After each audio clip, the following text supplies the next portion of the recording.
औज़ुबिल्लाहिमिनश्शैतानिर्रजीम बिस्मिल्लाहिर्रहमानिर्रहीम। Assalamu alaikum students. Welcome to e-learning project of Chenab College Chang. Today we will study about the topic solvent extraction from the chapter number 2 of FSC part 1. Solvent extraction. Let's see the definition. According to this technique, a solute can be separated from a solution by shaking the solution with a solvent in which the solute is more soluble and the added solvent does not mix with the solution. ठीक है, ये definition है, इसको आपने short question के तौर पे याद करना है। अब ये डेफिनेशन तो हमने पढ़ ली, आप भी पढ़ सकते हैं, लेकिन मैं इसको आपको क्लियर करने की, समझाने की कोशिश करता हूँ, आपकी डेली लाइफ से एक एग्जाम्पल के तौर पे आपको पेश करता हूँ। ये आपको यहाँ पे इसकी ये डायग्राम नज़र आ रही है। इसमें एक आपको कोनिकल टाइप एक ग्लास बॉटल नज़र आ रही है। ठीक है, इसमें एक ब्राउन कलर का सॉल्यूशन नज़र आ रहा है। इस तरह इसकी मैं वीडियो भी आपको दिखाऊंगा। ये एक्चुअली तो ऐसे सॉल्वेंट्स को सेपरेट करने के लिए बॉटल यूज होती है जो आपस में मिलते ना हो, मिसिबल ना हो। कैसे? आपने देखा होगा डेली लाइफ में, अगर आप किचन में जाएं, वहां से कुकिंग ऑयल और पानी को एक ग्लास में डालें, उसको शेक करें, अब थोड़ी देर उसको शेल्फ पे रखें, वो दोनों सेपरेट हो जाएंगे, आपस में मिक्स नहीं होते। अब सॉल्वेंट एक्सट्रैक्शन करता क्या है, इसकी एप्लीकेशन क्या है? ये केमिस्ट्री में, केमिकल लैब में ऐसे सॉल्यूट्स को सेपरेट करने के लिए यूज होता है जो कि एक लिक्विड में तो ज़्यादा सॉल्युबल होते हैं मगर दूसरे में कम सॉल्युबल होते हैं।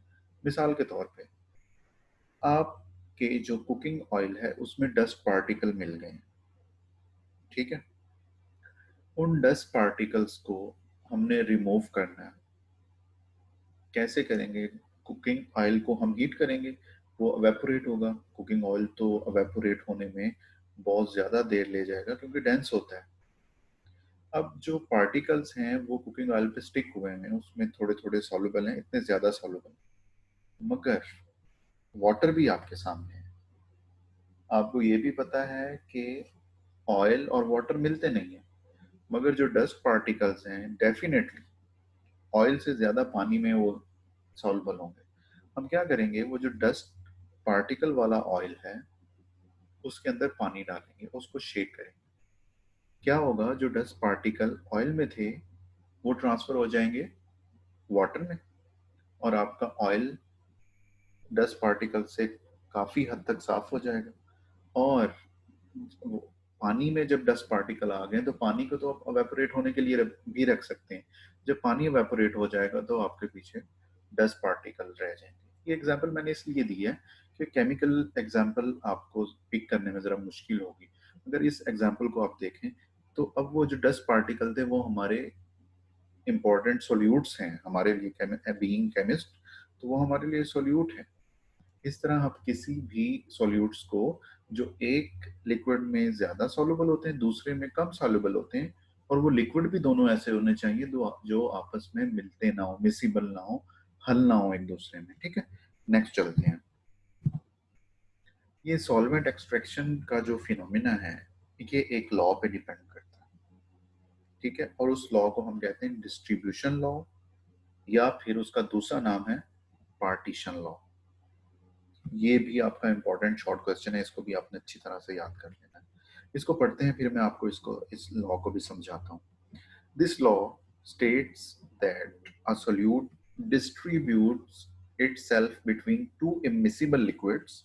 इमिसिबल लिक्विड अभी मैंने आपको बताया जो आपस में ना हल होते हो, मिलते ना हो, in a constant ratio of concentrations irrespective of the amount of the solute added। ठीक है, इसको एक दफा और खुद से रिपीट कीजिएगा और मैं अब आपको ये लॉ समझाता हूँ।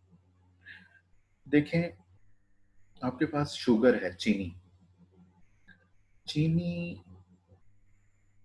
पानी में भी सॉल्युबल है और एथानॉल में भी सॉल्युबल है। ठीक है। अब एथानॉल में जो चीनी है वो 5 ग्राम हल होती है 100 ml एथानॉल में, और 100 ml वाटर में 10 ग्राम हल हो जाती है। ठीक है। अब क्या करना है, आपने पानी के अंदर 10 ग्राम चीनी हल कर दी है, और उस पानी को आपने सॉल्वेंट एक्सट्रैक्टर में डाल दिया। वो जो बॉटल मैंने आपको दिखाई थी, वीडियो भी अभी देखते हैं, उसमें हमने डाल दिया उसे, एथानॉल भी डाल दिया। अब जो 10 ग्राम चीनी है वो आहिस्ता आहिस्ता एथानॉल में ट्रांसफर होना शुरू हो। वो 5 ग्राम एथानॉल में चली जाएगी, और पानी में कितनी रह गई, 5 ग्राम रह गई। ठीक है। अब हम सॉल्वेंट एक्सट्रैक्टर की मदद से पानी और एथानॉल के सॉल्यूशन को अलग करेंगे। एथानॉल में 5 ग्राम चीनी आ गई थी, एथानॉल को हम उड़ने देंगे, वो वेपोरेट होगा, 5 ग्राम चीनी पीछे रह जाए। अब वो जो 5 ग्राम चीनी वाला पानी है उसमें हम फ्रेश एथानॉल डालेंगे। फ्रेश एथानॉल डाल दिया आपने, फिर उसको सॉल्वेंट एक्सट्रैक्टर में डाल के शेक करेंगे। अब आपके जहन में आ रहा होगा कि वो जो 5 ग्राम चीनी पानी में बची हुई है वो सारी 5 ग्राम एथानॉल में चली जाएगी। नहीं, ऐसा नहीं होगा। अब क्या होगा, अब 2.5 ग्राम चीनी जो है वो एथानॉल में जाएगी। ठीक है। क्या कर रहा है, सोल्यूट अपने आप को एक कांस्टेंट रेशो में डिस्ट्रीब्यूट कर रहा है टू इमिसिबल लिक्विड्स के दरमियान। ठीक है। और इसी डिस्ट्रीब्यूशन को हम क्या कहते हैं, पार्टीशन लॉ। और इसी लॉ की बेस पे तमाम सेपरेशन होती हैं सॉल्वेंट एक्सट्रैक्शन के अंदर in chemistry. All right, next चलते हैं। अब ये एग्जाम्पल ऑफ पार्टीशन लॉ को समझाने से पहले मैं आपको वीडियो दिखाता हूँ, और वो वाली स्लाइड बाद में समझाता हूँ। अभी वीडियो की तरफ चलते हैं।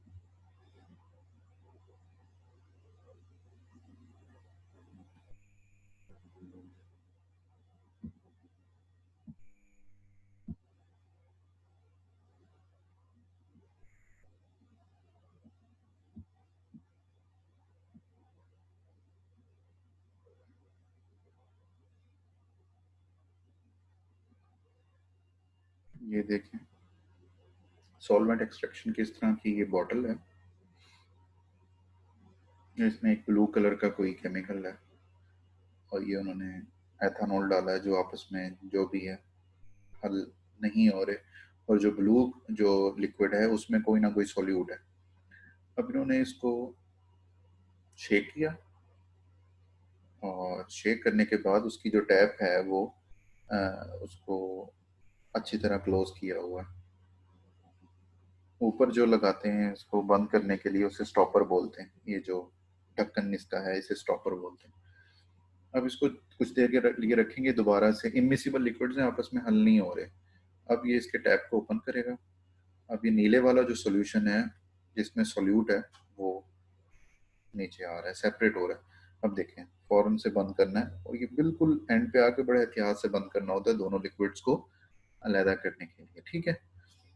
अब ये जो नीला था जिसमें सॉल्यूट ज्यादा है वो अलग रख दिया, और ये जो व्हाइट वाला है, नीले से सॉल्यूट्स व्हाइट में ट्रांसफर हो गए लिक्विड में।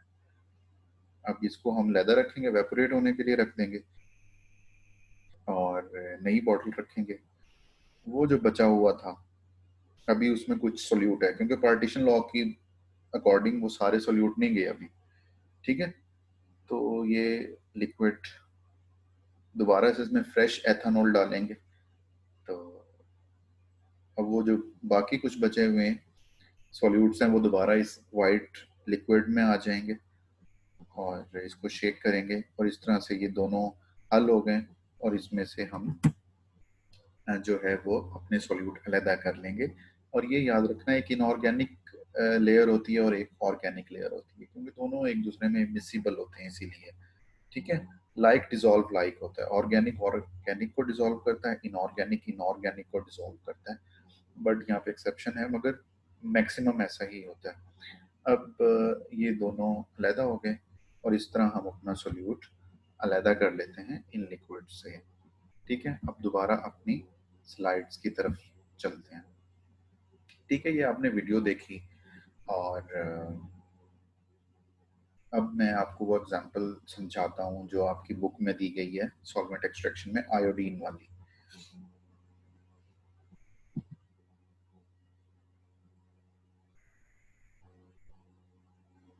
नेट स्लो है, इस वजह से थोड़ा प्रॉब्लम कर रहा है। आप इसे जब वीडियो देख रहे होंगे यूट्यूब पे तो इसको थोड़ा फॉरवर्ड कर सकते हैं। Example of partition law. सबसे पहला पॉइंट देखें, iodine is soluble in carbon tetrachloride. एक ऑर्गेनिक सॉल्वेंट होता है, CCl4 हम इसे पढ़ते हैं, कार्बन टेट्राक्लोराइड। जब आयोडीन इसमें आसानी से हल हो जाता है और जो सॉल्यूशन का कलर बनता है वो पर्पल कलर बनता है। ठीक है, और आयोडीन पानी में सॉल्युबल नहीं है, पानी इनऑर्गेनिक सॉल्वेंट होता है। अब CCl4 और वाटर एक दूसरे के लिए इनमिसिबल है। ठीक है, आयोडीन CCl4 के अंदर हल हुआ है। ठीक है, अब क्या करना है, इस CCl4 से हमने आयोडीन को निकालना। क्या करना है, आयोडीन तो पानी में हल भी नहीं होता, तो हमने क्या करना है कि पानी में पहले थोड़ा सा सॉल्ट ऐड करना है, और वो सॉल्ट होता है KI, पोटाशियम आयोडाइड। क्या होता है, जब ये दोनों अलहदा होते हैं तो K पॉजिटिव और I नेगेटिव मिलता है, जिसे हम आयोडाइड आयन कहते हैं। आयोडाइड आयन क्या करता है, I2 को ट्राई आयोडाइड आयन बना देता है, I3 नेगेटिव। ठीक है, जो कि पानी में सॉल्युबल होता है। ठीक है, तो पानी में जब आयोडीन KI की मदद से हम हल कर देंगे तो ब्राउन कलर का सॉल्यूशन बनेगा। ये आपके MCQs है। जब आयोडीन CCl4 में होता है ऑर्गेनिक सॉल्वेंट सॉल्वेंट में, तो कलर पर्पल होता है। जब आयोडीन KI की मदद से वाटर में सॉल्युबल होता है तो उसका कलर ब्राउन होता है। इसकी मैं आपको एक डेली लाइफ से एग्जांपल देता हूँ। आपका एक एंटीसेप्टिक के लिए आप जख्मों पे यूज करते हैं पायोडीन। ठीक है, पॉवीडाइन उसे कहते हैं। तो उसका कलर आपने देखा होगा, वो ब्राउन कलर का होता है, उसमें आयोडीन होता है वाटर में soluble in the presence of KI salt. तो वो हम एंटीसेप्टिक के तौर पे यूज करते हैं। ठीक है, अच्छा, ये तीसरा पॉइंट जो आयोडीन इन वाटर को, how will you make iodine soluble in water, this is your short question. ठीक है, ये तीसरा पॉइंट आपने शॉर्ट क्वेश्चन के तौर पे कर लेना, और ये MCQs देख लेने हैं कि आयोडीन का CCl4 में क्या कलर होता है और आयोडीन का वाटर में क्या कलर होता है, और ये मुझे कमेंट्स में भी जरा आप बता दें क्या क्या कलर होता है। ठीक है, अब ये जो चौथा पॉइंट है, डिस्ट्रीब्यूशन कॉफिशिएंट कांस्टेंट जो है, ये पार्टीशन लॉ वाला हिस्सा है। ठीक है, वो पार्टीशन लॉ का ही कॉफिशिएंट होता है, के इसे कहते हैं, और उसका ये फॉर्मूला है। आयोडीन कलर CCl4 में सॉल्युबल है बाय ट्राई आयोडीन डाइड, वाटर में सॉल्युबल है। AQ का मतलब है एक्वस वाटर। ठीक है, अब इसका वही ये चौथा पॉइंट यही है कि आयोडीन जितनी भी आप डालें, मगर उसने अपने आप को कांस्टेंट रेशो में ही डिस्ट्रीब्यूट करना है between CCl4 and between aqueous यानी कि water. That was our today's lecture, और इसे आप देखें, समझें, और कुछ समझ नहीं आता तो आप कमेंट्स में पूछ सकते हैं। अपना ढेर सारा ख्याल रखिएगा, मुझे इजाज़त दें। अल्लाह हाफिज़।